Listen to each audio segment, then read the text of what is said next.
어머님은 그냥 가만히 좀 계세요. 손주 돌잔치에 돈 한 푼 안 보태고 창피하게 왜 자꾸 나서세요? 손주 돌잔치 날 축사를 하려고 마이크를 잡는 순간 어깨를 툭툭 치며 며느리가 한 말이었습니다. 72년을 살면서 이런 모욕은 처음이었습니다. 사돈들과 친척들의 낮은 웃음소리. 이정수는 어찌할 바를 몰랐습니다. 믿고 있던 아들은 오히려 며느리 말을 거들었습니다. 그래요. 엄마 그냥 좀 앉으세요. 평생을 재봉이라면서 손에 바늘 찔려가며 키운 아들에 대한 허망함은 이루 말할 수 없었습니다. 하지만 이때는 아무도 몰랐습니다. 이날의 사건이 이정순의 운명을 바꾸는 시작점이 될 줄을 말이에요. 오늘의 사연 시작 전에 무료로 누를 수 있는 구독과 좋아요를 눌러주시면 큰 힘이 됩니다. 이정수는 그날 아침부터 마음이 설렜습니다. 새벽 5시, 늘 그렇듯 알람이 울리기 전에 눈이 떠졌습니다. 40년째 이어온 습관이었습니다.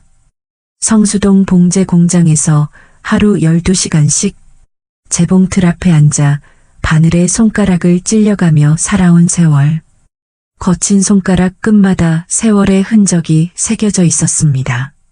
하지만 오늘은 달랐습니다. 어제 며느리에게 온 문자를 다시 한번 확인했습니다. 10월 15일 일요일 오후 1시 서기의 돌잔치에 초대합니다. 롯데호텔 연회장이었습니다. 손주 서기의 첫 돌잔치. 이정순에게는 이보다 기쁜 날이 없었습니다. 3년 전 며느리 서린이와 아들 민호가 결혼했을 때부터 기다려온 순간이었습니다. 사실 서린이는 처음부터 김정순을 마음에 들어하지 않았습니다. 처음 인사를 나눴을 때부터 서린이의 시선에는 묘한 거부감이 담겨 있었습니다. 공장에서 일하는 시어머니가 부끄러웠던 모양입니다. 부동산 컨설팅 회사에서 일하는 자신과는 격이 다르다고 생각했을 것입니다. 그래도 손주가 태어나면 달라질 거라고 믿었습니다. 핏줄에 정이란 게 있지 않겠습니까? 이정수는 옷장 깊숙한 곳에서 결혼식 때 입었던 한복을 꺼냈습니다. 색이 바래긴 했지만 오늘만큼은 서기 할머니로서 품위를 지키고 싶었습니다. 거울 앞에서 머리를 단정히 빗으면서 가슴이 벅찼습니다. 공장에서 40년을 버텨온 세월이 모두 이 순간을 위한 것 같았습니다. 롯데호텔 연회장에 도착했을 때 이미 화려한 장식과 풍성한 음식들이 준비되어 있었습니다. 서린이가 직접 준비했다는 돌상은 그야말로 장관이었습니다. 금으로 도금된 돌반지, 수입 과일들, 비싼 한과들까지. 이정순이 민호를 키울 때와는 차원이 다른 규모였습니다. 사돈 어른들과 친척들이 하나둘 모여들었습니다. 모두들 값비싼 옷을 입고 있었습니다. 이정순만 유독 초라해 보였지만 오늘은 손주 할머니라는 자부심으로 당당했습니다. 이정순이 가족석 상석에 앉으려고 하자 서린이가 다가왔습니다. 어머니, 저쪽으로 앉으세요. 서린이가 상석에서 조금 떨어진 자리를 가리켰습니다. 이정수는 서운했지만 이런 대접이 익숙한 듯 이내 자리를 옮겨 앉았습니다. 하지만 이정수는 개의치 않았습니다. 오늘 주인공은 서기니까요. 돌잡이 순서가 끝나고 축사 시간이 됐습니다. 사회자가 할머니 축사를 안내했습니다. 이정수는 가슴이 벅찼습니다. 평생 이런 자리에서 말해본 적이 없었지만 손주를 위해서라면 못할 것이 없었습니다. 어젯밤 하루 종일 거울 앞에 서서 혼자 말해보며 축사 준비도 많이 했습니다. 천천히 일어나 상석으로 걸어갔습니다. 하객들의 시선이 느껴졌습니다. 마이크를 향해 손을 뻗는 순간이었습니다. 그런데 갑자기 서린이가 벌떡 일어나더니 이정순의 어깨를 툭툭 쳤습니다. 그 순간 온몸에 소름이 돋았습니다. 40년 넘게 공장에서 일하며 누구에게도 함부로 대접받지 않았던 이정순에게 자식 같은 며느리가 이런 식으로 대하다니. 어머님은 그냥 가만히 계세요. 손주 돌잔치에 돈 한 푼 안 보태시고 창피하게 왜 자꾸 나서세요? 서린이의 목소리는 차가웠습니다. 마이크를 이정순의 손에서 낚아채면서 하는 말이었습니다. 그 순간 연회장이 조용해졌습니다. 하객들의 웅성거림이 들렸습니다. 이정순은 믿을 수 없었습니다. 돈 한 푼 안 보탰다니요? 자신이 민호를 키우려고 얼마나 고생했는지, 며느리를 위해 얼마나 양보했는지 생각하니 울분이 치밀었습니다. 하지만 손주 돌잔치를 망칠 수는 없었습니다. 그때 더 충격적인 일이 벌어졌습니다. 평생을 믿고 의지했던 아들 민호가 일어났습니다. 혹시 어머니를 감싸주려나 했는데. 그래요, 엄마. 그냥 좀 앉으세요. 오늘은 서린이가 준비한 자리니까. 세상이 무너지는 기분이었습니다. 바늘에 손가락을 찔려가며 키운 아들이 어머니에게 이런 말을 하다니. 연회장의 모든 시선이 이정순에게 쏠려 있었습니다. 사돈 어른들의 표정에서는 동정보다는 호기심이 느껴졌습니다. 옆 식당에서 30년째 장사하는 문주희가 눈치를 채고 다가왔습니다. 민호를 어렸을 적부터 봐온 주희는 분노로 몸을 떨었지만 정순이 얼굴을 봐서 손주 잔치가 망가질까봐 분노를 참고 있었습니다. 괜찮아? 나중에 얘기해. 주희의 따뜻한 손길이 아니었다면 그 자리에서 쓰러졌을지도 모릅니다. 결국 이정수는 마이크도 잡아보지 못한 채 자리로 돌아갔습니다.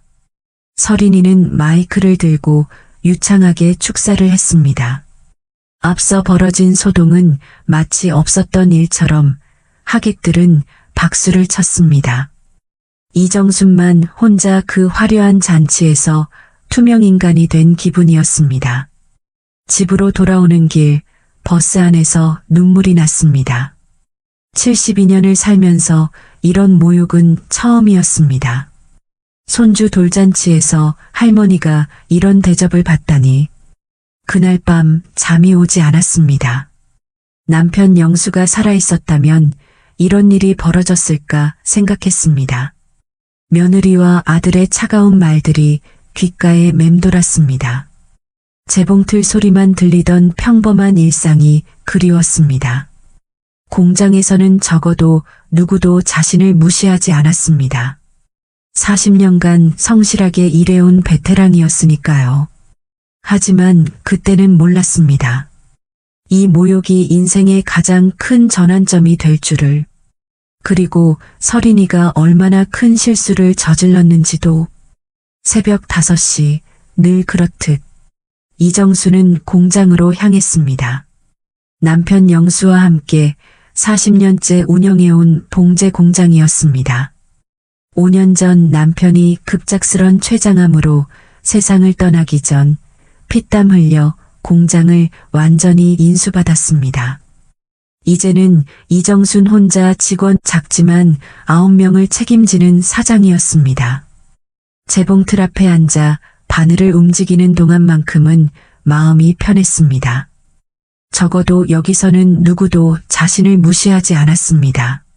하지만 집에 돌아오는 순간 현실이 기다리고 있었습니다. 어머니 오셨어요? 저녁은 알아서 드세요. 민호랑 저는 외식하기로 했거든요. 석이 좀 잘 좀 봐주세요. 서린이의 말에는 예전과 같은 최소한의 예의마저 사라져 있었습니다. 며느리와 아들만 둘이서 외식을 하고 어머니는 혼자 남겨두는 일이 잦아졌습니다. 사실 이렇게 같이 살게 된 것도 10개월 전의 일이었습니다. 어느 날 민호와 서린이가 찾아왔습니다. 어머님도 외롭고 손주도 보고 하시면 좋을 것 같아서요. 솔직히 저희도 맞벌이라 너무 힘들거든요. 솔직하게 도움을 요청하는 모습에 이정수는 어쩔 수 없이 받아줬습니다. 손주도 보고 싶었고 아들 내외가 힘들다니 마다할 이유가 없었습니다. 어느 날 저녁 이정순이 설거지를 함께 해달라고 부탁했을 때의 일이었습니다. 어머니, 제가 얼마나 피곤한지 아세요? 그까짓 공장 한 건 몇 배는 번다고요. 일하는 것도 같은 게 아니에요. 엄연히 수준과 계급이라는 게 있잖아요. 서린이의 목소리에는 짜증이 역력했습니다. 이정수는 72년을 살면서 자식에게 이런 말을 들어본 적이 없었습니다.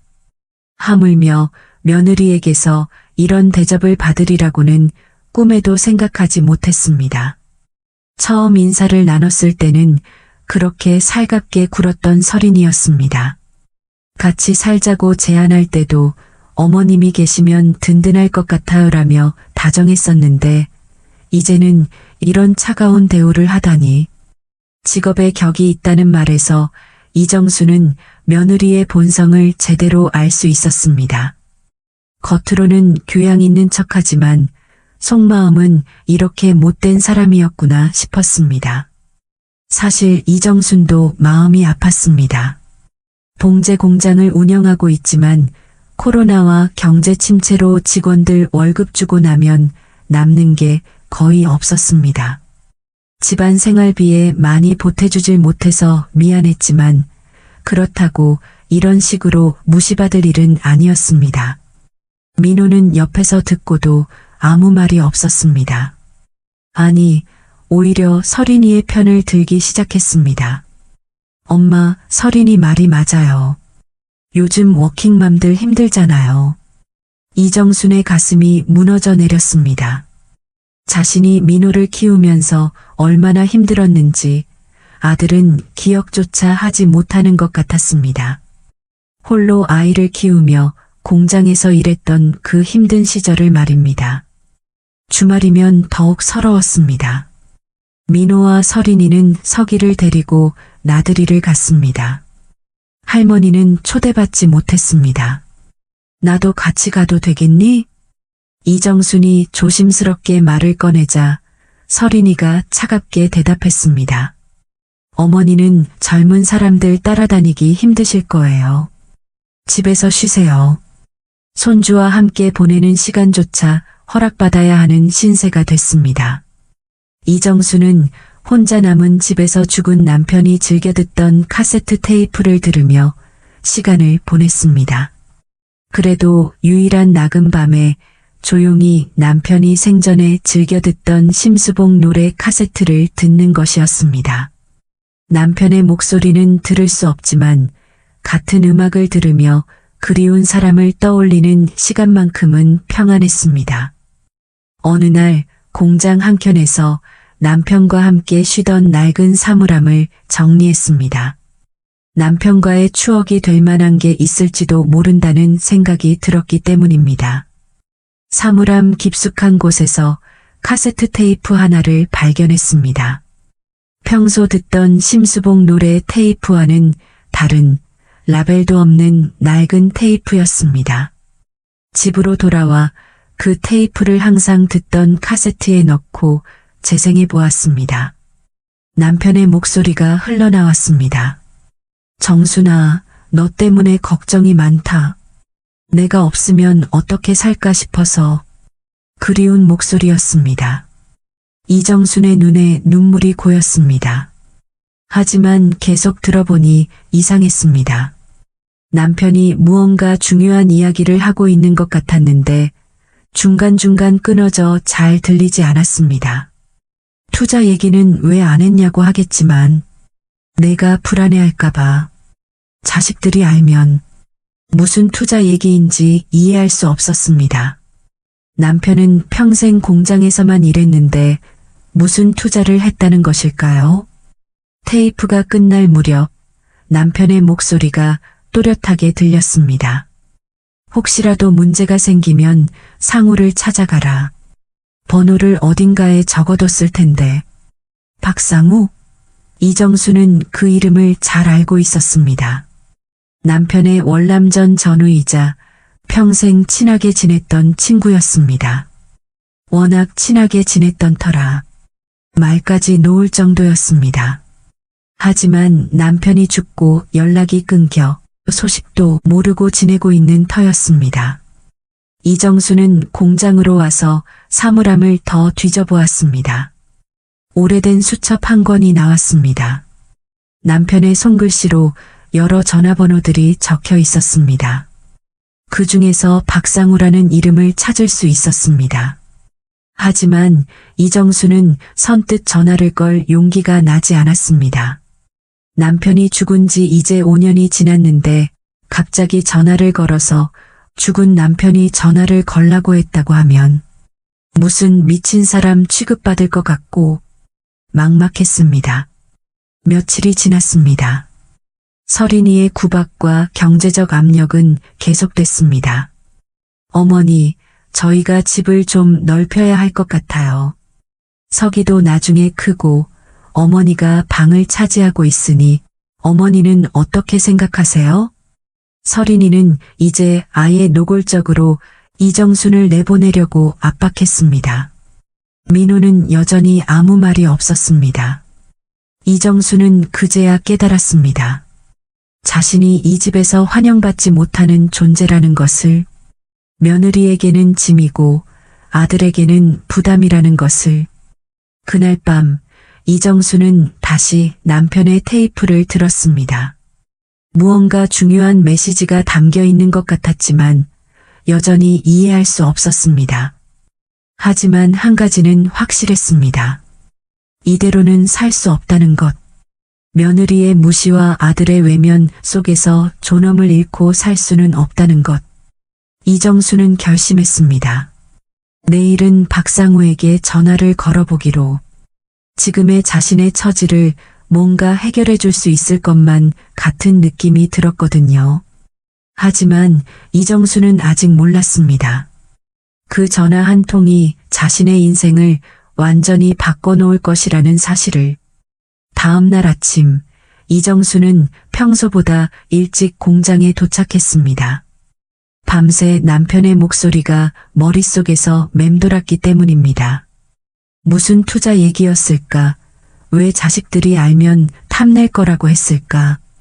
공장 한켠, 남편과 함께 쉬던 그 작은 공간으로 다시 발걸음을 옮겼습니다. 어제 정리했던 사물함을 다시 한번 뒤져보았습니다. 혹시 놓친 게 있을까 싶어서였습니다.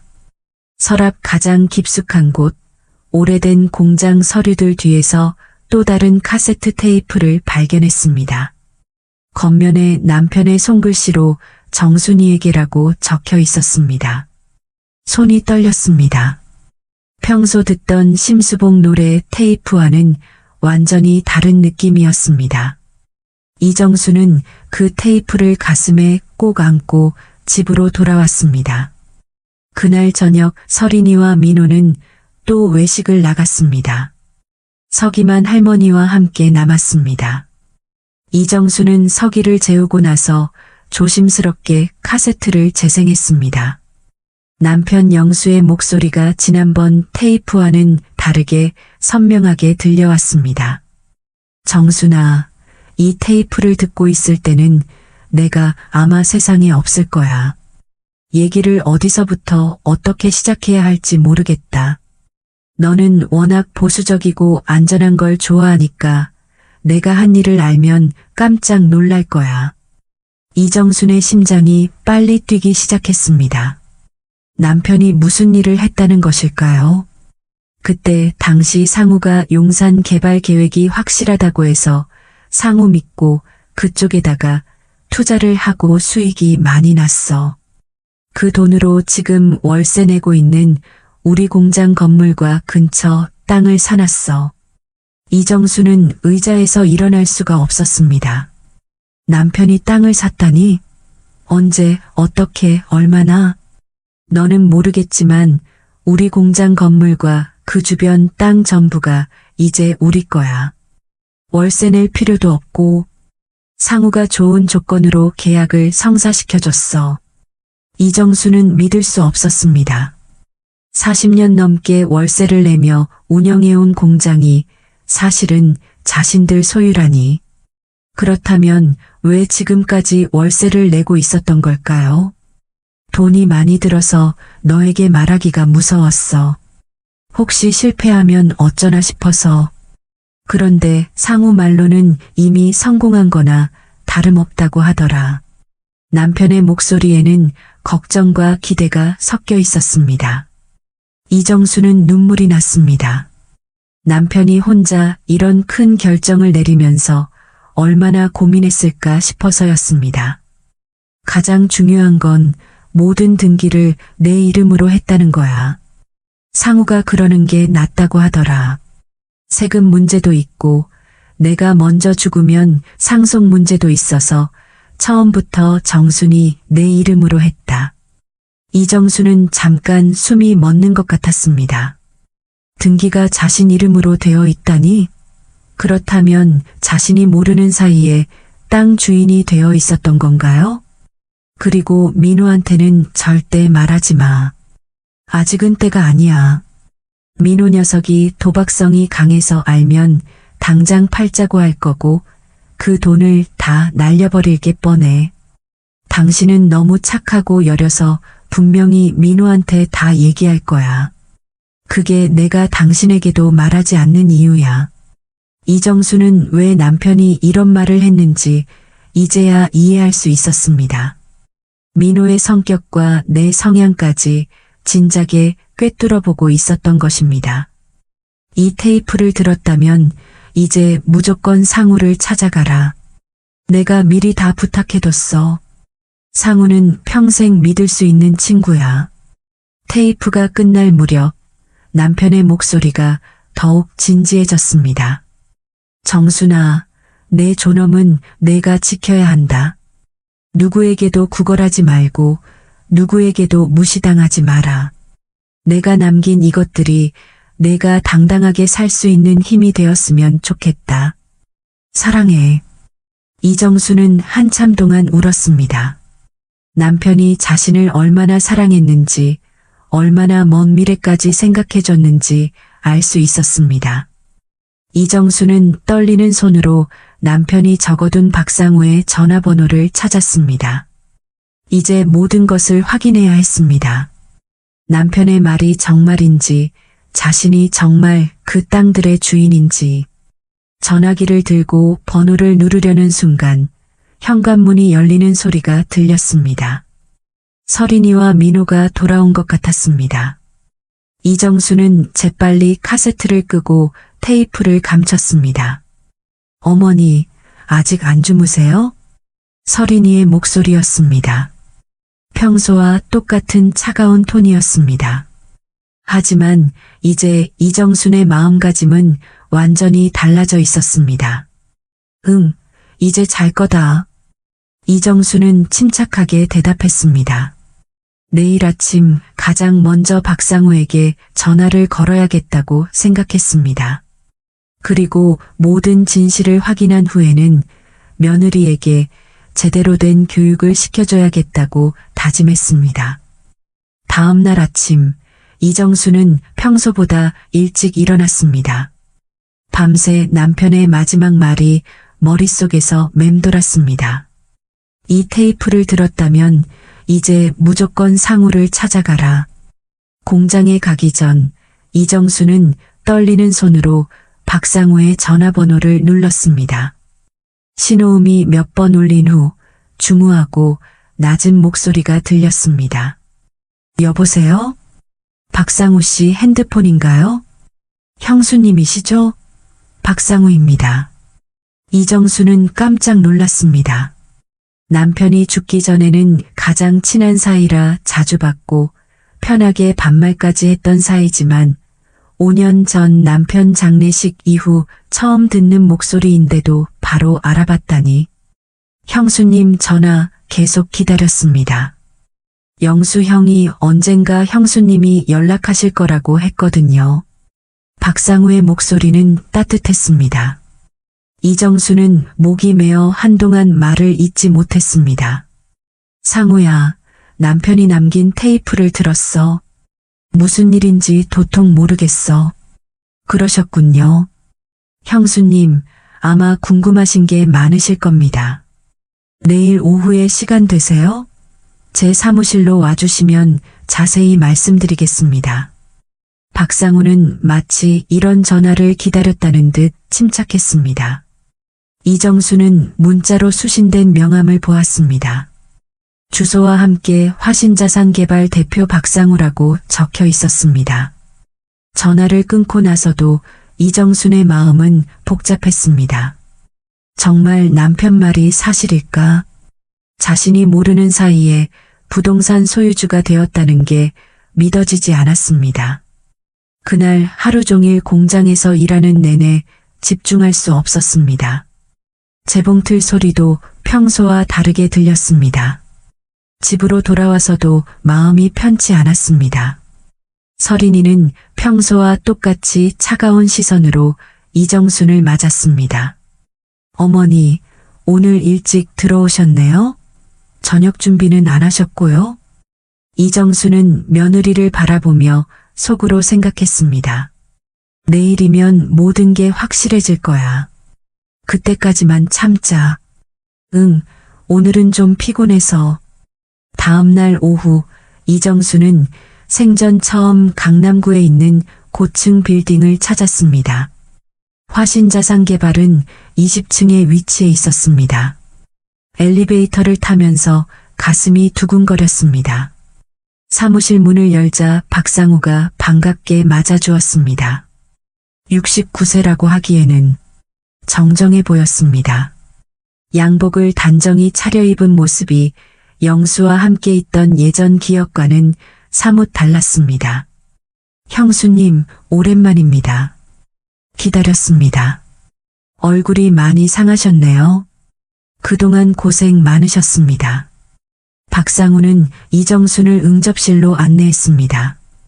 벽면에는 각종 부동산 개발 프로젝트 사진들이 걸려 있었습니다. 상우야, 넌 어떻게 이렇게 성공한 거야? 이정순이 궁금해하자 박상우가 웃으며 대답했습니다. 형수님, 영수 형 덕분이에요. 젊을 때 영수 형이 목숨 구해준 적이 있거든요. 월남전에서요. 그 후로 평생 은혜를 갚고 싶었어요. 제대 후에 건설 일을 시작했는데 영수 형이 종자돈을 빌려주셨어요. 그게 지금 이 회사의 시작이었죠. 형수님, 영수 형이 테이프에 뭐라고 하시던가요? 이정수는 조심스럽게 들었던 내용을 말했습니다. 용산 투자, 공장 부지 매입, 자신 명의로 등기했다는 것까지. 박상우는 고개를 끄덕이며 서류 봉투를 꺼냈습니다. 맞습니다, 형수님. 영수 형이 정확히 말씀하셨네요. 이게 증명 서류들이에요.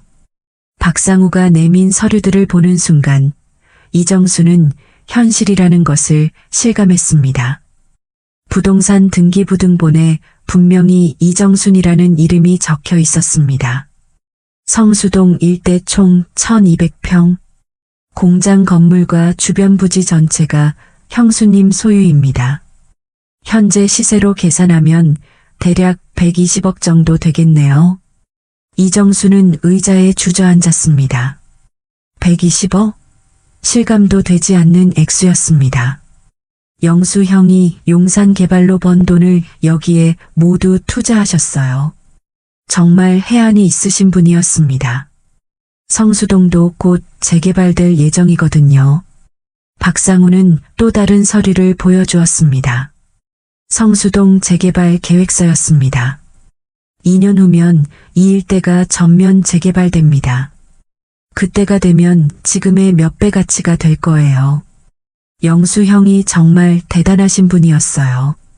이정수는 남편의 지혜와 성견지명에 새삼 놀랐습니다. 그리고 동시에 지난 세월 며느리에게 당했던 모욕들이 떠올랐습니다. 상우야, 그런데 왜 나한테 월세를 받는 거니? 내 땅인데. 박상우가 미소를 지었습니다. 그것도 영수 형 짓이었어요. 형수님이 자연스럽게 알게 될 때까지는 비밀로 하라고 하셨거든요. 받을 월세가 여기 화신자산개발로 들어왔을 텐데 형수님이 제 회사인 줄 몰랐던 것뿐이에요. 박상우가 내민 통장을 보니 5년간 월세가 고스란히 적립되어 있었습니다. 총 3억 원이 넘는 금액이었습니다. 이제 어떻게 하시겠어요? 계속 비밀로 하시겠어요? 아니면? 이정수는 잠시 생각에 잠겼습니다. 며느리의 차가운 시선, 아들의 무관심, 그리고 격이 다르다던 그 모독적인 말들. 이제 모든 것이 달라질 수 있었습니다. 상우야, 일단은 비밀로 하자. 하지만 조금씩 준비를 해야겠어. 언제까지 이런 대접받고 살 수는 없으니까. 형수님, 영수 형이 그런 날이 올 줄 알고 미리 준비해 두신 게 있어요. 박상우는 또 다른 서류를 꺼냈습니다. 신탁 계약서였습니다. 혹시 급한 일이 생기면 이 신탁 계약을 발동시키면 됩니다. 그러면 형수님 재산은 완전히 보호받을 수 있어요. 자식들도 함부로 손댈 수 없게 되고요. 이정수는 남편이 얼마나 꼼꼼하게 자신의 미래를 준비해뒀는지 새삼 깨달았습니다. 그리고 이제 더 이상 누구에게도 무시당할 필요가 없다는 것도. 상우야, 고마워. 남편이 정말 좋은 친구를 뒀구나. 사무실을 나서면서 이정순의 마음은 완전히 달라져 있었습니다. 며느리가 아무리 무시하고 경제적으로 압박해도 이제는 전혀 다른 이야기였습니다. 집으로 돌아가는 지하철 안에서 이정수는 휴대폰을 확인했습니다. 박상우가 보낸 문자가 와 있었습니다. 혹시 몰라 확인차 남겨드립니다. 성수동 영로 12길 24, 그 외 토지 합산 1200평, 현재 시세 120억, 명의자 이정순. 구체적인 내용은 오늘 말씀드린 대로입니다. 강남구 영빌딩 화신자산개발입니다. 이정수는 그 문자를 보며 도저히 믿어지지 않았습니다. 그리고 한편으론 며느리의 오만한 얼굴이 떠올랐습니다. 격이 다르다며 자신을 무시하던 그 목소리, 돌잔치에서 마이크를 빼앗으며 창피하게 했던 그 순간들. 이제 누가 진짜 격이 다른 사람인지 알게 될 것입니다.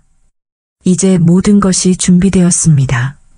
며느리가 언제 태도를 바꿀지 아니면 끝까지 모를지는 모르겠지만 자신에게는 이제 선택권이 있었습니다.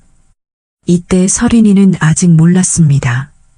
자신이 그토록 무시하던 시어머니가 120억 원대 부동산의 소유주라는 것을, 그리고 자신의 오만함이 곧 돌이킬 수 없는 결과를 가져올 것이라는 사실을.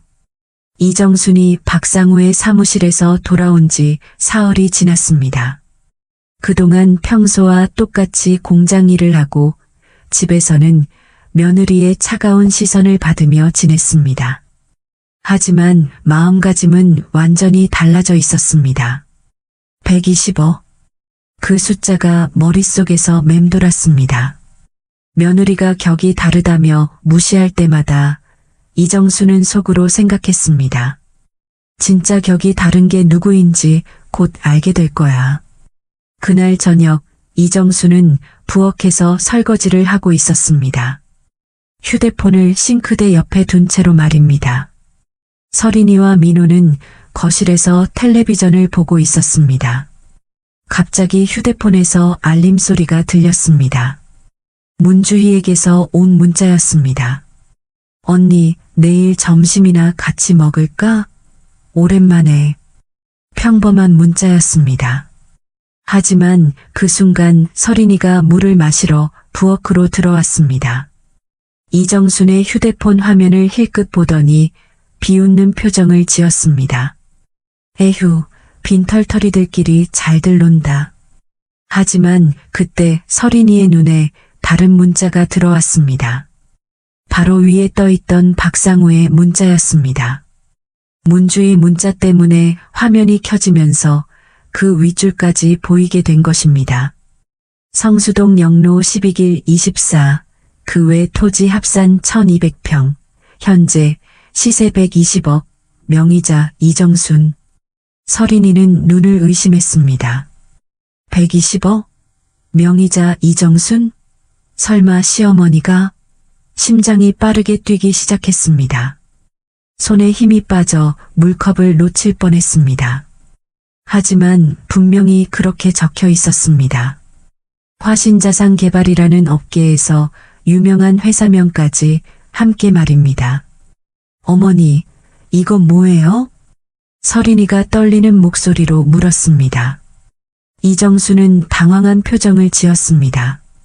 아직 때가 아니라고 생각했는데 이렇게 갑자기 들킬 줄 몰랐습니다. 뭐가? 시치미를 떼는 이정순을 보며 서린이는 더욱 의심스러워했습니다. 부동산 컨설팅 회사에서 일하는 자신의 눈에는 그 문자가 범상치 않게 보였습니다. 이 문자요. 120억이라니 이게 뭔가요? 이정수는 잠시 망설였습니다. 남편은 비밀로 하라고 했지만 이미 들켜버린 상황에서 어떻게 해야 할지 막막했습니다. 그냥 친구가 장난으로 보낸 거야. 하지만 서린이는 속지 않았습니다. 부동산 업계에서 일한 경험으로 봤을 때 저런 형식의 문자는 실제 거래에서나 오는 것이었습니다. 특히 화신자산개발이라는 회사명까지 있는 것을 보면 더욱 그랬습니다. 민호를 불렀습니다. 민호야, 이리 와봐. 민호가 부엌으로 들어오자 서린이는 이정순의 휴대폰을 가리켰습니다. 어머니 휴대폰에 이상한 문자가 와 있어. 민호도 그 문자를 보고 어리둥절했습니다. 120억이라는 숫자가 너무 커서 현실감이 없었습니다. 입이 벌어진 채로 몇 번이나 숫자를 다시 세어봤습니다. 목소리가 떨렸습니다. 엄마, 이게 뭐예요? 이정수는 점점 압박감을 느꼈습니다. 두 사람이 자신을 의심의 눈초리로 바라보고 있었습니다. 그냥 스팸 문자 같은 거야. 요즘 이런 거 많이 온다더라. 하지만 서린이는 쉽게 물러서지 않았습니다. 부동산 업계에서 쌓은 감각으로 봤을 때 이건 분명 실제 정보였습니다. 어머니, 정말 모르시는 거예요? 혹시 어머니 명의로 된 부동산이 있는 거 아니에요? 이정수는 당황했습니다. 서린이가 예상보다 눈치가 빨랐습니다. 부동산 일을 하다 보니 이런 것에 민감한 모양이었습니다. 무슨 소리야? 내가 무슨 부동산을 가져? 그때 서린이가 재빨리 자신의 휴대폰을 꺼냈습니다. 부동산 업계 인맥을 동원해서 확인해 보겠다는 생각이었습니다. 잠깐만요. 제가 확인해 볼게요. 서린이는 회사 동료에게 전화를 걸었습니다. 등기 조회를 부탁하는 전화였습니다.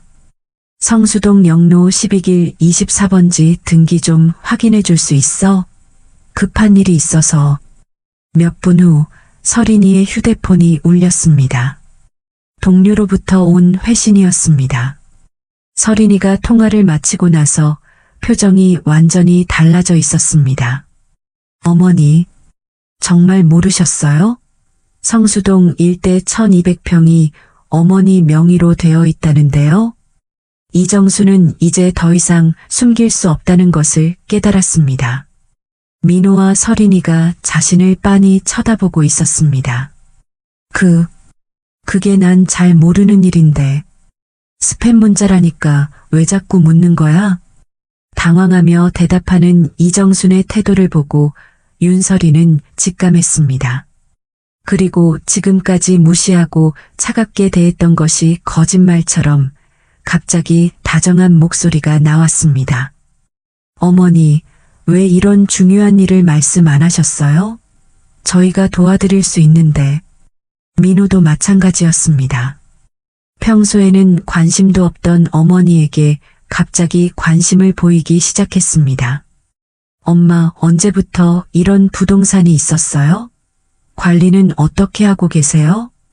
이정수는 두 사람의 급변한 태도를 보며 마음이 복잡했습니다. 돈 때문에 이렇게 달라지는 모습이 남편의 예상과 정확히 일치했습니다. 글쎄, 잘 모르겠어. 네 아빠가 해놓은 일인 것 같기도 하고. 서린이는 눈을 반짝였습니다. 120억이라는 숫자가 머릿속에서 맴돌았습니다. 시어머니를 그토록 무시했는데 사실은 엄청난 부자였다니. 어머니, 그럼 지금 관리는 누가 하고 있어요? 혹시 관리비나 세금 같은 것도 내고 계세요? 이정수는 박상우의 말이 떠올랐습니다. 자식들이 알면 당장 팔자고 할 거고 그 돈을 다 날려버릴 게 뻔해. 남편의 걱정이 현실이 되어가고 있었습니다. 잘 모르겠어. 복잡한 일은 상우가 다 알아서 해주고 있어. 화신자산개발 박상우라는 이름을 들은 서린이는 더욱 놀랐습니다. 업계에서는 유명한 회사였기 때문입니다. 박상우 대표요? 화신자산개발 그 박상우 대표요?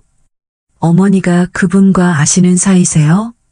이정수는 더 이상 말하고 싶지 않았습니다. 두 사람의 변한 태도가 불편했습니다. 며칠 전까지만 해도 격이 다르다며 무시하던 사람들이 이제는 갑자기 친절해지다니. 그만해라.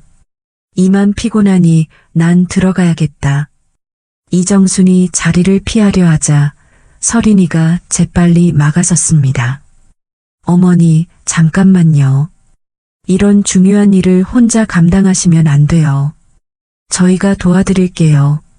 하지만 이정수는 이미 남편의 유언을 기억하고 있었습니다. 민호한테는 절대 말하지 마. 도박성이 강해서 그 돈을 다 날려버릴 게 뻔해. 내일 얘기하자. 지금은 정말 피곤해. 이정순이 방으로 들어갔습니다. 이정수는 마음속으로 한숨을 쉬었습니다. 사실 박상우를 만나고 난 후부터 며느리와 아들에게 제대로 된 교육을 시켜줄 계획을 차근차근 세울 생각이었습니다.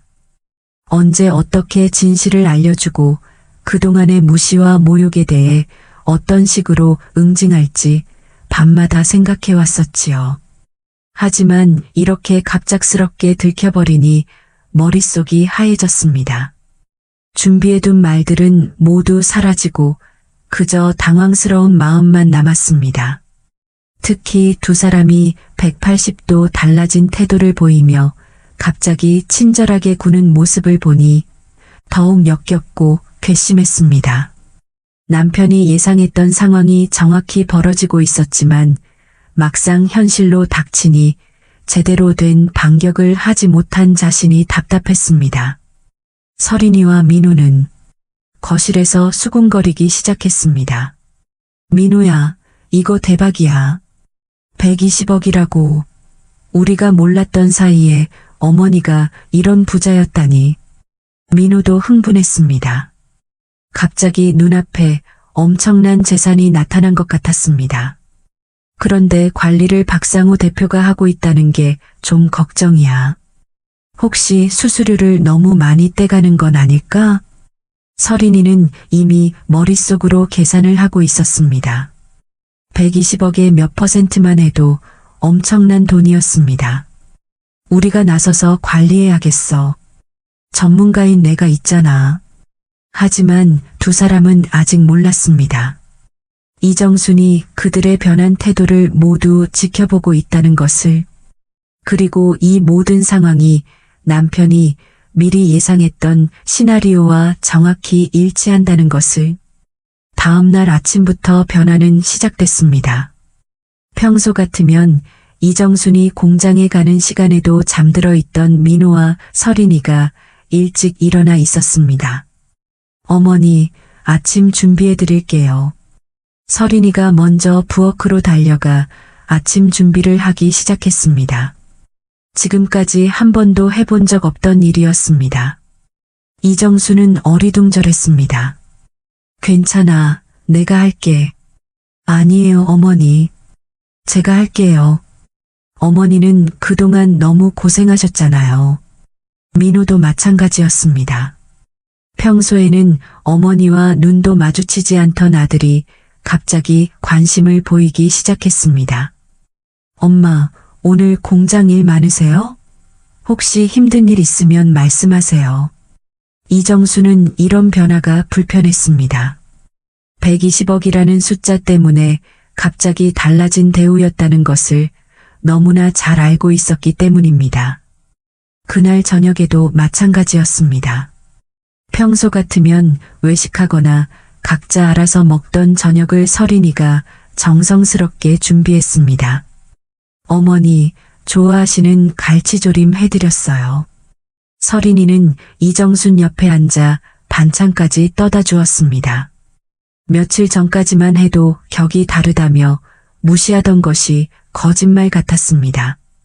식사 중에 서린이가 조심스럽게 말을 꺼냈습니다. 어머니, 그 부동산 관리 얘기 좀 할 수 있을까요? 제가 전문가니까 도움이 될 것 같아서요. 이정수는 숟가락을 내려놓았습니다. 결국 이 얘기로 돌아오는구나 싶었습니다. 뭘 도와주겠다는 거야? 아, 어머니께서 혼자 관리하시기에는 너무 복잡할 것 같아서요. 세금 문제도 있고 재개발 관련해서도 알아봐야 할 게 많잖아요. 마침 제가 부동산 전문가이기도 하고요. 민호도 거들었습니다. 맞아요, 엄마. 그런 큰 재산을 혼자 관리하시면 안 돼요. 우리가 도와드려야죠.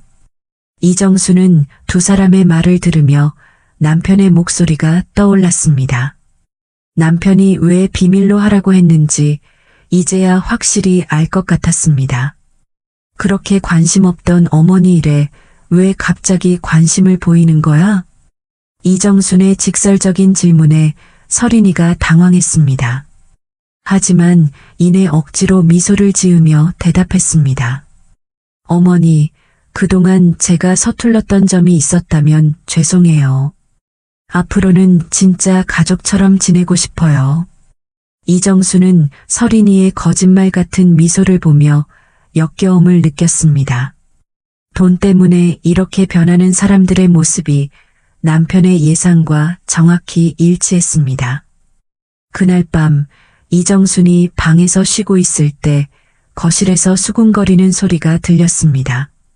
문틈으로 살짝 귀를 기울여 보니 민호와 서린이가 대화하고 있었습니다. 120억이면 정말 큰 돈이야. 우리가 관리해야 해. 그런데 어머니가 잘 안 넘어오시네. 생각보다 눈치가 빠르셔. 박상우 대표가 관리하고 있다는 게 문제야. 수수료로 얼마나 떼가고 있는지 모르잖아. 우리가 직접 관리하면 그 수수료만 해도 엄청날 텐데. 이정수는 두 사람의 대화를 들으며 분노가 치밀었습니다. 역시 남편의 걱정이 현실이 되고 있었습니다. 관리라는 명목으로 재산을 가로채려는 속셈이 뻔했습니다. 며칠이 지나면서 두 사람의 압박은 더욱 노골적이 되었습니다. 서린이는 매일 부동산 관련 서류들을 들고 와서 이정순에게 설명했습니다. 어머니, 이렇게 방치하시면 세금만 해도 엄청날 거예요. 제가 절세 방법을 알아봤는데요. 민호도 마찬가지였습니다. 엄마, 박상우 대표한테만 맡겨두시면 안 돼요. 우리도 알아야 할 권리가 있잖아요. 하지만 이정수는 남편의 유언을 기억하고 있었습니다. 민호한테는 절대 말하지 마. 도박성이 강해서 그 돈을 다 날려버릴 게 뻔해. 실제로 민호는 몇 년 전 코인 투자로 부부 공동재산을 날려먹은 전과가 있었습니다. 그때 서린이가 얼마나 화를 냈는지 이정순도 기억하고 있었습니다. 하지만 지금은 120억이라는 큰 돈 앞에서 그런 과거는 잊은 듯 했습니다. 어느 날 저녁 서린이가 더욱 직접적으로 나왔습니다. 어머니, 솔직히 말씀드릴게요. 박상우 대표가 정말 믿을 만한 분인가요? 요즘 부동산 사기 많잖아요. 이정수는 서린이의 말에 화가 났습니다. 남편의 평생 친구를 의심하다니. 상우는 영수 아버지의 생명의 은인이야. 그런 사람을 의심하다니. 하지만 서린이는 포기하지 않았습니다. 그래도 확인은 해봐야죠. 혹시 모르는 일이잖아요. 제가 전문가니까 한번 만나서 얘기해 볼게요. 이정수는 서린이의 속셈을 꿰뚫어 보고 있었습니다. 박상우를 만나서 관리권을 빼앗으려는 계획이 뻔했습니다. 그날 밤 이정수는 박상우에게 전화를 걸었습니다. 상우야, 며느리와 아들이 눈치챘어. 난 정말 제대로 복수해주고 싶어. 돈 없다고 깔보고 무시하고 돌잔치에서 창피 주고 격이 다르다며 무시하던 이것들에게 똑똑히 보여주고 싶어. 누가 진짜 격이 다른 사람인지 말이야. 박상우의 대답은 차분했습니다. 형수님, 영수 형이 이런 상황을 예상하고 준비해 둔 게 있어요. 내일 한 번 더 만나시죠. 이정수는 남편이 얼마나 치밀하게 모든 것을 준비해 뒀는지 새삼 놀랐습니다. 하지만 동시에 불안했습니다. 며느리와 아들의 압박이 날로 심해지고 있었기 때문입니다. 다음 날 서린이는 더욱 노골적인 제안을 했습니다. 어머니, 제가 박상우 대표님께 연락해서 관리 현황을 확인해 볼까요? 그리고 앞으로는 저희가 직접 관리하는 게 어떨까요? 이정수는 이제 더 이상 참을 수 없다고 생각했습니다. 며느리의 탐욕이 도를 넘고 있었습니다. 그런 건 내가 알아서 할게. 어머니, 혼자서는 힘드시잖아요. 저희가 도와드리려는 건데요. 서린이의 목소리에는 억지로 참는 짜증이 묻어 있었습니다. 이정수는 그 진짜 속마음을 읽을 수 있었습니다. 그날 밤 이정수는 결심했습니다. 이제 남편이 준비해둔 마지막 카드를 사용할 때가 왔다고. 하지만 며느리와 아들은 아직 몰랐습니다.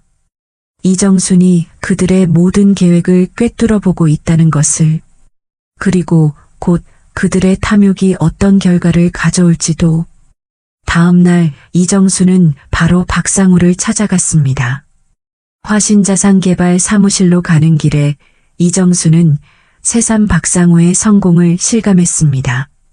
로비에는 대형 부동산 개발 프로젝트 모형들이 전시되어 있었고, 벽면에는 우수 개발업체 대상, 신뢰받는 기업 인증패 등 각종 상패들이 걸려 있었습니다. 엘리베이터 안에서도 화신자산 개발의 성공 사례들이 영상으로 소개되고 있었습니다. 20층 사무실에 도착하니 고급스러운 인테리어와 함께 직원들이 분주히 업무를 보고 있는 모습이 보였습니다. 남편의 월남전 전우가 이렇게 큰 회사를 일궈냈다는 것이 대단하게 느껴졌습니다. 사무실에서 만난 박상우의 대답은 이정순에게 큰 위안이 되었습니다. 형수님, 영수 형이 이런 상황을 예상하고 준비해 둔 게 있어요. 하지만 그 전에 형수님이 조금만 더 참으셔야 할 것 같아요. 그들의 본성을 완전히 드러나게 해야 하거든요.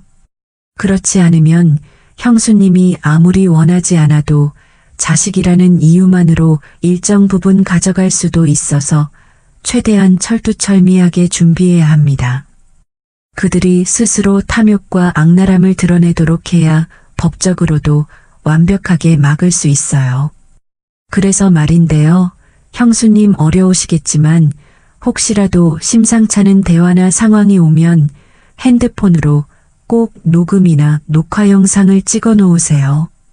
박상우는 이정순이 쉽게 작동할 수 있는 녹음 어플을 깔아주고 바로 누를 수 있게 바탕화면에 보이게 설치해줬습니다.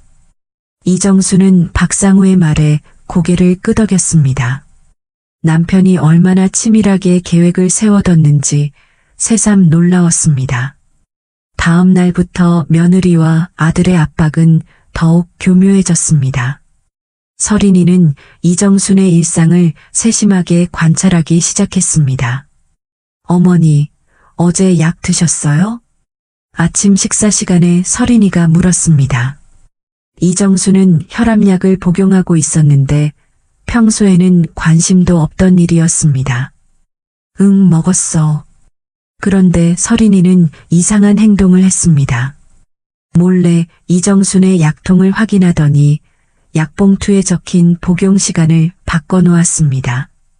아침 식사 후에서 저녁 식사 후로 말입니다. 이틀 후 서린이가 또 물었습니다. 어머니, 약 시간 맞춰서 드시고 계세요? 이정순이 아침에 약을 먹으려 하자 서린이가 막았습니다. 어머니, 이 약은 저녁에 드시는 거예요. 봉투에 써 있잖아요. 이정수는 당황했습니다. 분명히 아침에 먹던 약인데 봉투에는 저녁이라고 적혀 있었습니다. 이상하네. 분명 아침에 먹던 건데. 서린이는 속으로 미소 지었습니다. 계획이 시작된 것입니다. 어머니, 혹시 깜빡하신 거 아니에요? 요즘 자꾸 그러시네요. 며칠 후에는 더 노골적인 일이 벌어졌습니다. 이정순이 평소 두던 곳에 안경을 찾을 수 없었습니다. 내 안경 어디 갔지? 이정순이 찾고 있자 서린이가 나타났습니다. 어머니, 냉장고에 있던데요? 정말로 안경이 냉장고 안에 있었습니다. 이정수는 기가 막혔습니다. 자신이 안경을 냉장고에 넣을 리가 없는데. 이상해. 내가 언제 여기에. 어머니, 요즘 자주 그러시잖아요. 어제도 열쇠를 화분에 넣어두시고 찾으시더라고요. 이정수는 그런 기억이 없었습니다. 하지만 서린이가 확신에 찬 목소리로 말하니 자신이 정말 그랬나 싶었습니다. 민호도 가세했습니다. 엄마, 어제 같은 얘기를 3번이나 하셨어요. 혹시 건망증이 심해지시는 거 아니에요?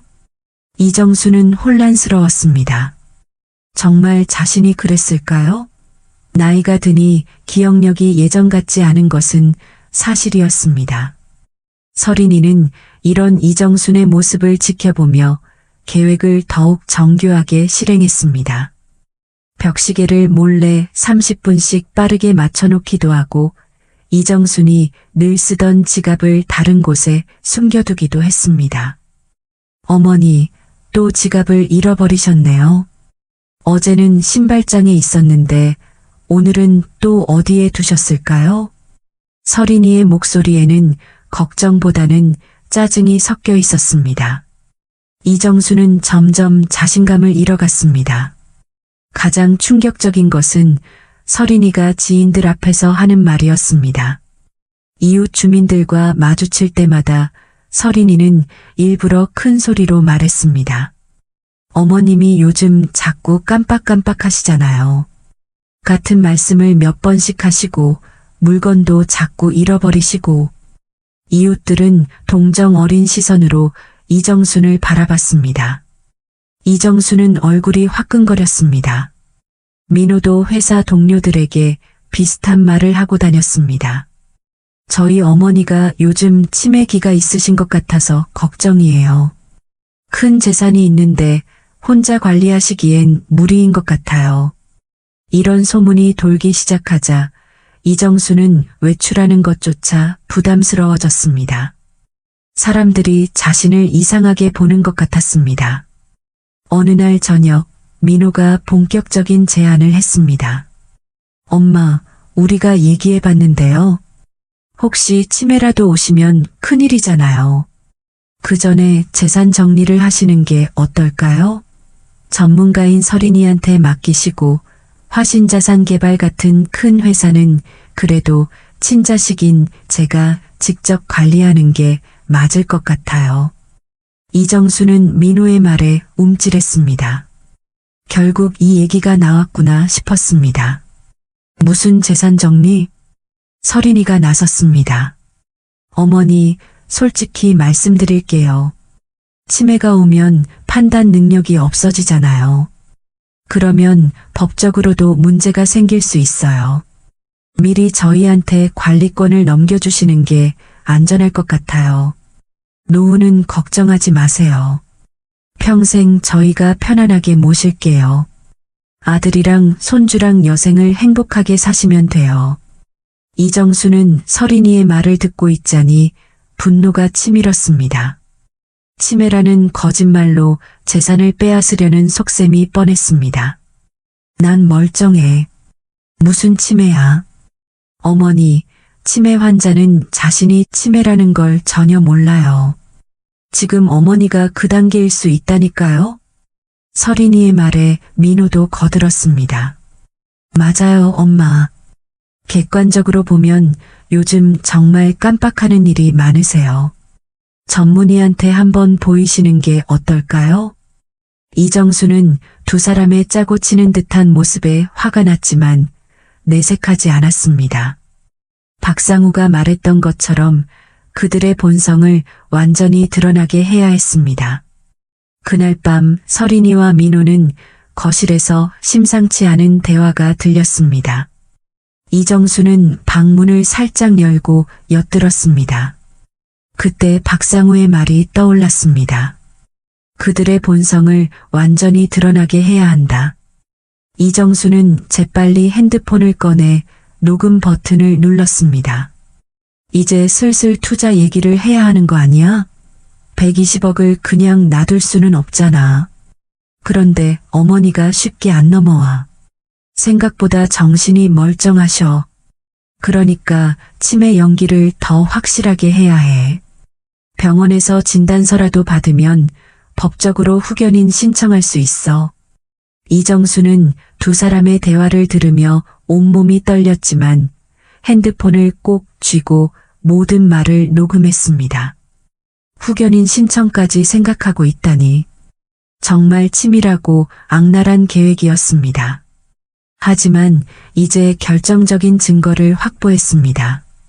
며칠 후 서린이는 더욱 대담해졌습니다. 어머니, 공장이랑 집 팔아서 안전한 곳에 투자하시는 게 어떨까요? 요즘 부동산 시장이 불안하잖아요. 이정수는 서린이의 말에 어이가 없었습니다. 하지만 이정수는 태어난 척 대답했습니다. 그래서 어디에 투자하자는 거야? 서린이의 눈이 반짝였습니다. 제가 잘 아는 투자처가 있어요. 확실한 수익을 보장할 수 있거든요. 이정수는 서린이의 말을 들으며 남편의 경고가 떠올랐습니다. 정말 그들은 재산을 팔아서 투자라는 명목으로 날려버릴 생각이었습니다. 그날 밤 이정수는 다시 박상우에게 전화했습니다. 상우야, 이제 정말 못 참겠어. 치매라고 몰아가면서 재산을 빼앗으려고 해. 심지어 후견인 신청까지 하려고 하더라. 박상우의 목소리는 침착했습니다. 형수님, 이제 때가 됐네요. 그리고 형수님도 이제 연기를 시작하셔야 할 것 같아요. 연기? 그게 무슨 소리야? 지금부터 제가 하는 말 잘 들으세요. 박상우는 앞으로의 계획과 형수님이 어떻게 해야 하는지 자세하게 설명해 줬습니다. 이정수는 박상우의 말에 고개를 끄덕였습니다. 이제 정말 반격할 때가 온 것 같았습니다. 다음 날 아침, 이정수는 평소와 다른 모습을 보였습니다. 일부러 멍한 표정을 지으며 아침 식사를 했습니다. 여기가 어디지? 내가 뭘 하고 있는 거야? 서린이와 민호는 이정순의 모습을 보며 서로 눈을 마주쳤습니다. 아니, 진짜로 치매 증상이 온 거 아니야? 라는 눈빛으로 미소를 지었습니다. 어머니, 괜찮으세요? 서린이의 목소리에는 걱정보다는 기대감이 섞여 있었습니다. 하지만 이들은 아직 몰랐습니다. 자신이 지금 시작하는 연기가 곧 며느리와 아들에게 인생 최대의 충격을 안겨줄 것이라는 사실을. 박상우의 자세한 설명을 들은 이정수는 고개를 끄덕였습니다. 연기라는 것이 처음에는 어색했지만 며느리와 아들의 악랄한 계획을 생각하니 할 수 있을 것 같았습니다. 다음 날부터 이정수는 박상우가 알려준 대로 행동하기 시작했습니다. 평소보다 더 멍한 표정을 짓고 간혹 엉뚱한 말을 하며 혼란스러워하는 척했습니다. 여기가 우리 집이야? 낯설다. 아침 식사 때 이정순이 중얼거리자 서린이의 눈이 반짝였습니다. 어머니, 괜찮으세요? 어젯밤에 잠을 못 주무셨나요? 괜찮아. 그런데 너 누구야? 처음 보는 것 같은데. 이정순이 서린이를 멀뚱멀뚱 바라보며 말했습니다. 서린이는 속으로 기뻐했습니다. 진짜로 치매를 걸렸다니 꿈만 같아. 이제 재산은 우리 것이나 다름없네. 하지만 겉으로는 걱정스러운 표정을 지었습니다. 어머니, 저 서린이에요. 민호 아내요. 아, 그래. 민호가 누구더라. 민호도 이정순의 모습을 보며 확신을 가지기 시작했습니다. 드디어 치매가 본격적으로 시작된 것 같았습니다. 며칠 후 서린이와 민호는 마침내 본격적인 행동에 나섰습니다. 각종 서류들을 들고 이정순 앞에 앉았습니다. 어머니, 중요한 얘기가 있어요. 어머니 재산 관리에 대한 서류인데요. 이정순은 서류를 바라보며 멍한 표정을 지었습니다. 이게 뭐야? 복잡해서 모르겠어. 서린이가 기다렸다는 듯이 설명했습니다. 어머니, 이건 재산 관리권을 저희에게 위임하는 서류예요. 어머니 혼자서는 관리가 힘드시잖아요. 민호도 거들었습니다. 엄마, 서명만 해주시면 저희가 모든 걸 알아서 할게요. 어머니는 편히 쉬시기만 하시면 돼요. 이정수는 서류를 만지작거리며 더욱 혼란스러운 표정을 지었습니다. 서명? 서명이 뭐야? 이름 쓰는 거야? 완벽한 연기였습니다. 서린이와 민호는 서로 눈을 마주치며 미소를 숨겼습니다. 그래요, 어머니. 여기에 이름만 써주시면 돼요. 서린이가 도장을 꺼내며 말했습니다. 이정수는 도장을 받아들고는 갑자기 엉뚱한 곳을 찍으려 했습니다. 여기, 아니면 여기. 아니에요, 어머니. 여기요, 여기. 서린이가 정확한 위치를 가리켰습니다. 하지만 이정수는 계속 헤맸습니다. 어라? 여기가 어디지? 내가 누구더라?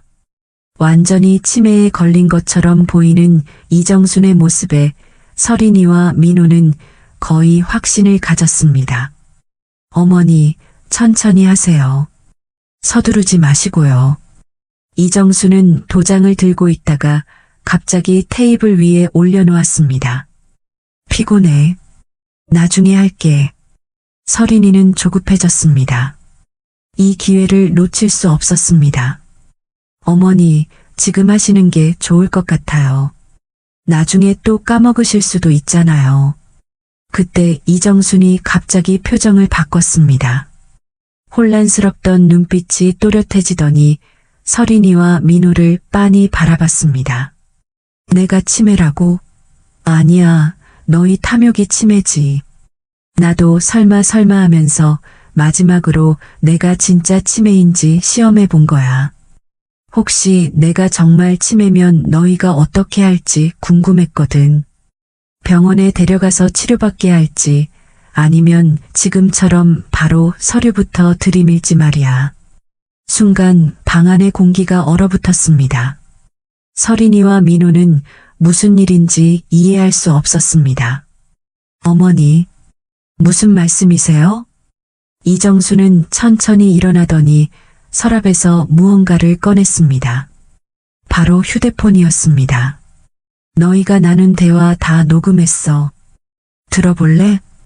이정순이 녹음을 재생하자 서린이와 민호의 목소리가 생생하게 흘러나왔습니다.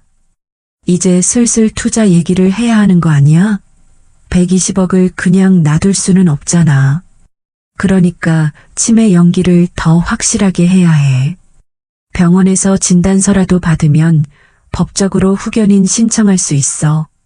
그러면 후견인 명목으로 재산 관리를 우리가 할 수 있잖아. 서린이와 민호의 얼굴이 하얗게 질렸습니다. 어머니, 이건 아직 끝나지 않았어. 이정순이 다시 서랍을 열자 각종 서류들이 나왔습니다. 의사소견서야. 내가 정상이라는 진단서.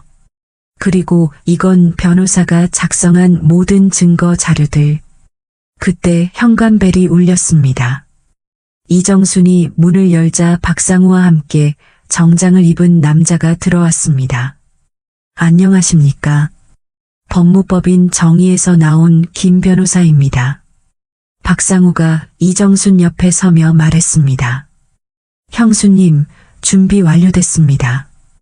변호사가 서린이와 민호를 바라보며 차분한 목소리로 말했습니다. 이미 모든 재산은 신탁 처리되어 있습니다. 자녀분들은 더 이상 손댈 수 없습니다. 그리고 오늘 있었던 모든 과정이 녹화되었고 기존 녹음 자료와 함께 법적 증거로 제출될 예정입니다. 서린이가 떨리는 목소리로 말했습니다.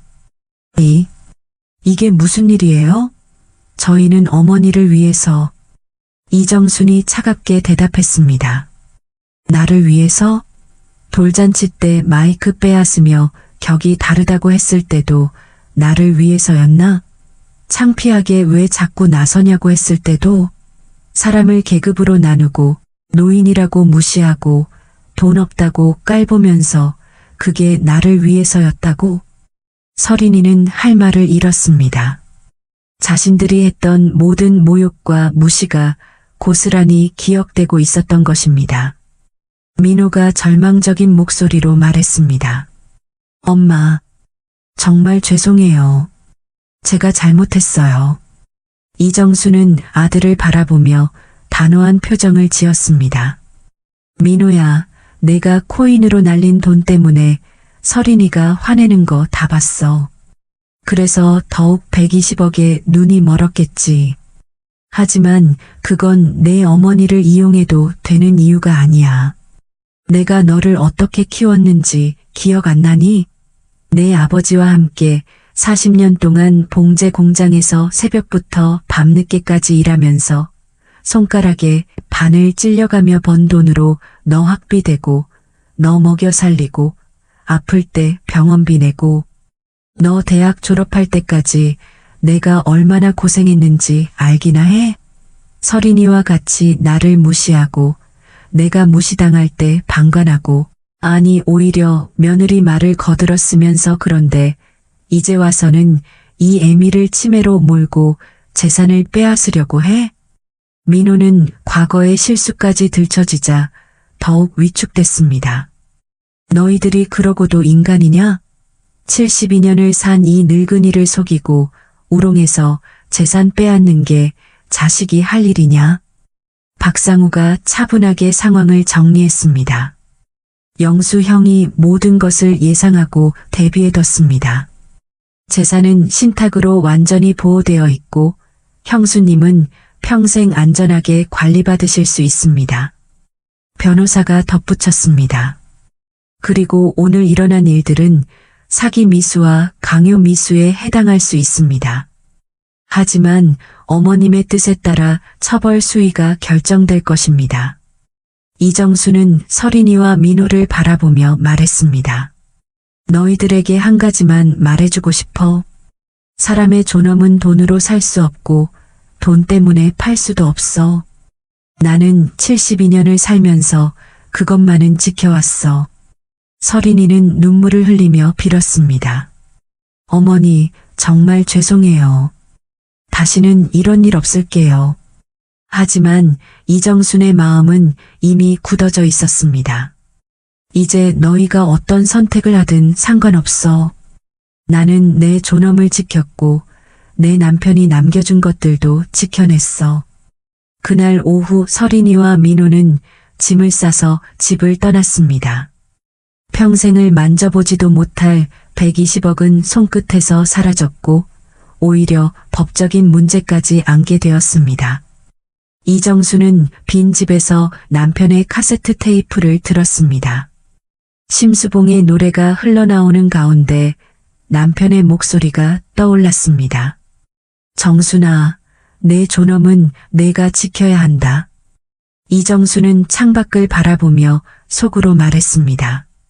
여보, 당신 말이 맞았어. 내가 지켜냈어. 하지만 서린이와 민호는 아직 몰랐습니다. 이것이 끝이 아니라는 것을. 그들의 악행이 곧 더 큰 사회적 처벌로 이어질 것이라는 사실을. 서린이와 민호가 집을 떠난 지 일주일 후 이정수는 박상우와 함께 변호사 사무실을 찾았습니다. 김 변호사는 수집된 모든 증거를 검토한 후 고개를 끄덕였습니다. 충분한 증거가 있습니다. 사기 미수, 강요 미수, 그리고 노인 학대에 해당하는 정황들이 명확합니다. 이정수는 잠시 망설였습니다. 아무리 그래도 자식인데 법정까지 가야 하나 싶었습니다. 하지만 박상우가 조용히 말했습니다. 형수님, 영수 형이 그러셨어요. 잘못을 저지르면 반드시 책임을 져야 한다고. 그래야 진짜 교육이 된다고요. 이정수는 결심을 굳혔습니다. 남편의 뜻을 따르기로 했습니다. 고소하겠습니다. 며칠 후 서린이와 민호에게 고발장이 송달됐습니다. 두 사람은 청천벽력 같은 소식에 당황했습니다. 특히 서린이는 부동산 컨설팅 회사에서 일하는 입장에서 법적 문제가 생기는 것이 치명적이었습니다. 서린이는 급하게 이정순에게 전화를 걸었습니다. 어머니, 정말 죄송해요. 제발 고소를 취하해 주세요. 저희가 정말 잘못했어요. 하지만 이정순의 대답은 차가웠습니다. 이제 와서 사과해봤자 소용없어. 너희가 한 일을 생각해보렴. 민호도 어머니를 찾아와 눈물을 흘리며 빌었습니다. 엄마, 제발 용서해주세요. 제가 진짜 잘못했어요. 다시는 이런 일 없을게요. 하지만 이정수는 돌아서지 않았습니다. 첫 번째 재판이 열렸습니다. 법정에는 이정순, 박상우, 변호사가 앉았고 피고석에는 서린이와 민호가 앉아 있었습니다. 검사가 일어나 기소 내용을 읽었습니다. 피고인들은 노인인 피해자를 상대로 치매라는 거짓 진단을 유도하여 재산을 편취하려 했고 심리적 압박과 강요를 일삼았습니다. 뿐만 아니라 이정순이 재산 습득 전에는 노인 학대, 정신적 학대, 그리고 경제적 착취도 몇 가지 사항이 인정됩니다. 이정순이 증인석에 서서 그동안 당했던 일들을 진술했습니다. 손주 돌잔치에서 며느리가 저를 밀어내며 격이 다르다고 모욕했습니다. 그리고 치매인 척하라고 물건을 숨기고 약봉지를 바꿔치기 했습니다. 이정순의 진술이 계속되자 방청석에서는 작은 탄식 소리가 들렸습니다. 이런 일이 실제로 벌어졌다는 것에 사람들이 충격을 받는 것 같았습니다. 변호사가 녹음 파일을 재생했습니다. 서린이와 민호가 나눈 대화가 법정에 울려 퍼졌습니다. 그러니까 치매 연기를 더 확실하게 해야 해. 병원에서 진단서라도 받으면 법적으로 후견인 신청할 수 있어. 120억을 그냥 놔둘 수는 없잖아. 녹음이 재생되는 동안 서린이와 민호는 고개를 숙였습니다. 변명할 여지가 없었습니다. 의사 선생님도 증인으로 나왔습니다. 피해자분은 치매와는 전혀 관련이 없습니다. 정상적인 인지 능력을 가지고 계십니다. 오히려 또래보다 정신이 더 또렷하십니다. 서린이의 변호사가 반박을 시도했습니다. 피고인들은 단순히 어머님의 안전을 걱정해서 한 일입니다. 하지만 판사가 날카롭게 지적했습니다. 안전을 걱정했다면 병원에 모시고 가야 하는 것 아닙니까? 왜 재산관리 서류부터 들고 갔습니까? 서린이의 변호사는 할 말이 없었습니다. 두 번째 재판에서는 더 충격적인 사실들이 드러났습니다. 서린이가 회사에서도 비슷한 수법으로 노인 고객들을 속여왔다는 것이었습니다. 검사가 추가 증거를 제시했습니다. 피고인 윤서린은 부동산 컨설팅 업무를 하면서도 여러 노인 고객들에게 허위 정보를 제공하여 부당한 수수료를 챙겨왔습니다. 이 사실이 알려지자 서린이가 다니던 부동산 회사에서는 즉시 징계 조치를 내렸습니다. 회사 대표가 직접 사과문을 발표했습니다. 저희 회사 직원의 비윤리적 행위에 대해 깊이 사과드립니다. 해당 직원은 즉시 해고 처분하겠습니다. 서린이는 하루아침에 일자리를 잃었습니다.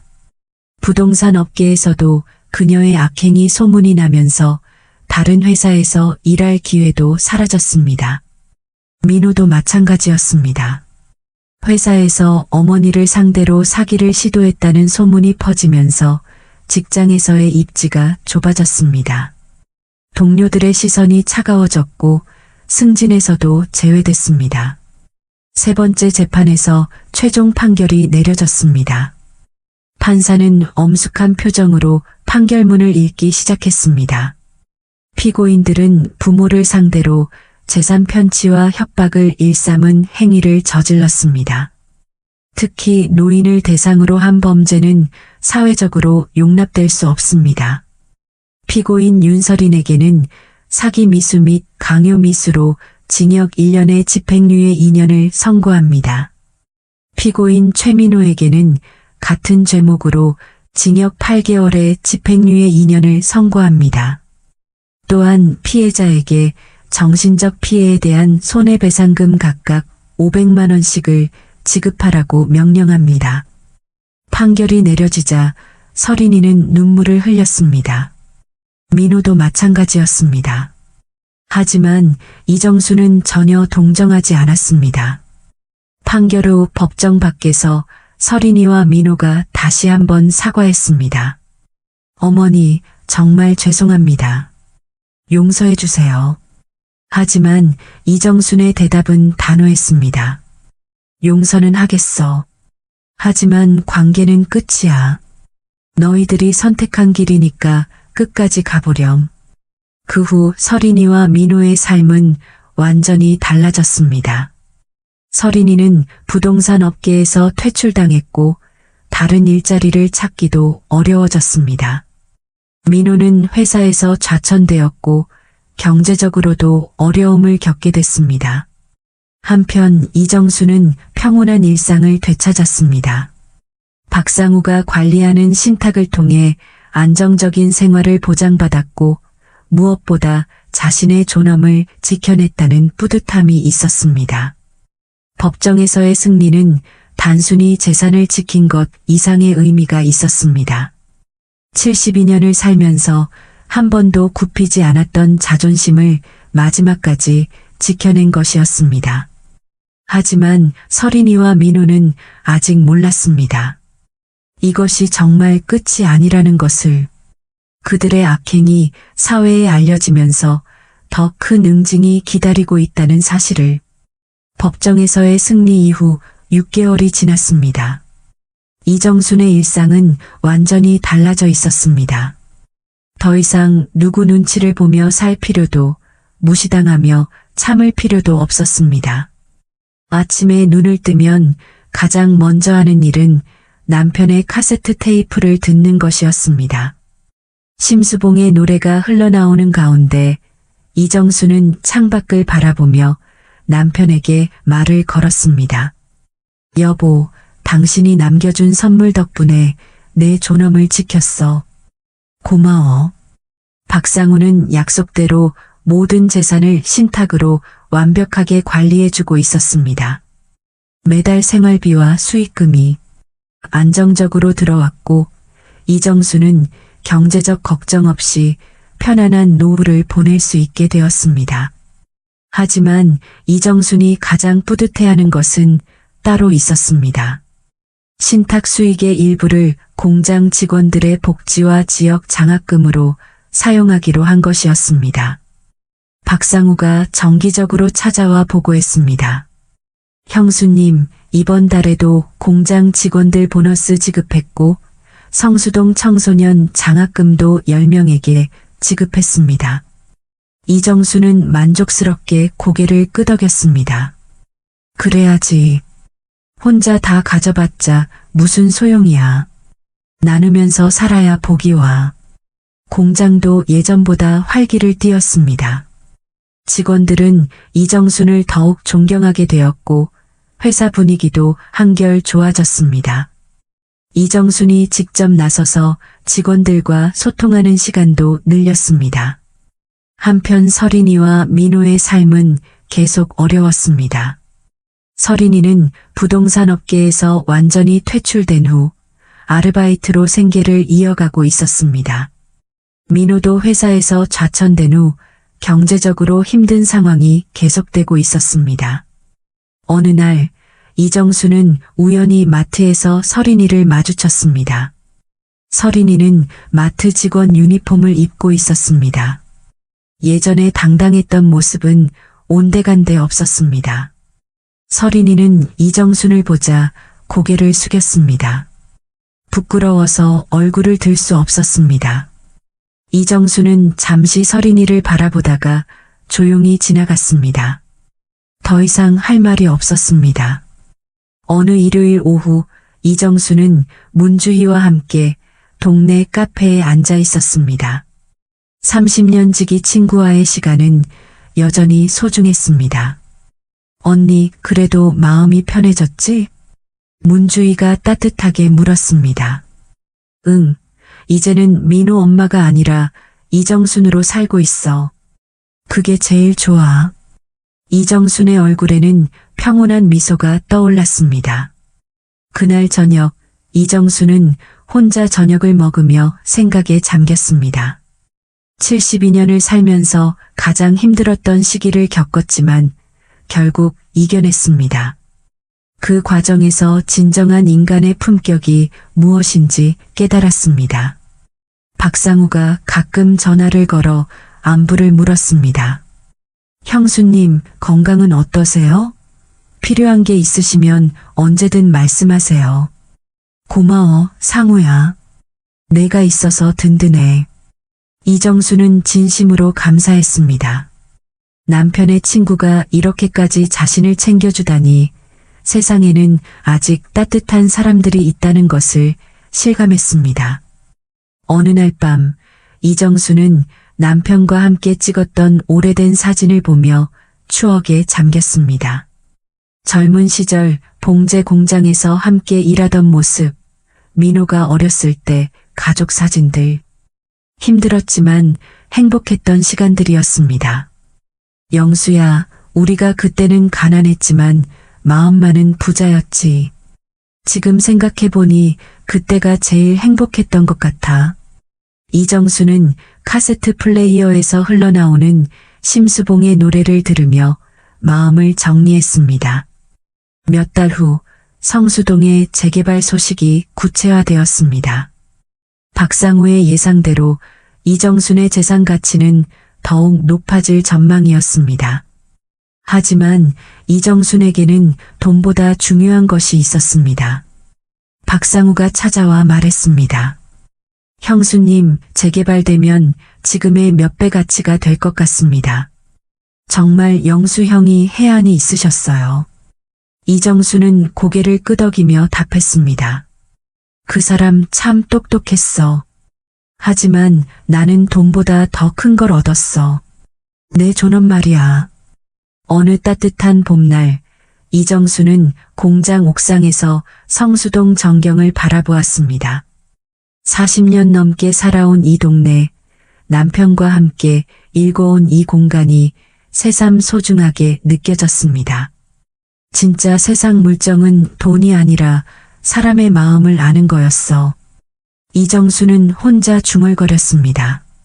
그날 저녁 이정수는 평소처럼 카세트 테이프를 듣기 위해 플레이어를 켰습니다. 심수봉의 노래가 흘러나오며 마음을 평온하게 해주었습니다. 밖에서는 봄비가 내리기 시작했습니다. 이정수는 창가에 서서 빗소리를 들으며 마음을 정리했습니다. 72년을 살면서 가장 어려운 시기를 겪었지만 그 과정에서 진정한 자신을 찾았습니다. 이제는 누구의 어머니, 누구의 시어머니가 아닌 그냥 이정순으로 살아갈 수 있었습니다. 어깨를 툭툭 치던 며느리의 손길은 제 인생을 깨웠습니다. 그날 이후 저는 제 존엄을 팔지 않고 지켜냈습니다. 이정수는 창밖을 바라보며 속으로 다짐했습니다. 앞으로 남은 시간 누구에게도 굽히지 않고 당당하게 살겠다고. 그리고 언젠가 하늘에서 남편을 만나게 되면 자신 있게 말할 수 있을 것 같았습니다. 여보, 나 잘 살았지? 빗소리가 잦아들고 이정순의 얼굴에는 평안한 미소가 떠올랐습니다. 진정한 승리는 돈을 지키는 것이 아니라 존엄을 지키는 것이었습니다. 이정순 할머니의 이야기가 여러분 마음에 와닿으셨나요? 구독과 좋아요는 무료니까 부담 없이 꾹 눌러주세요.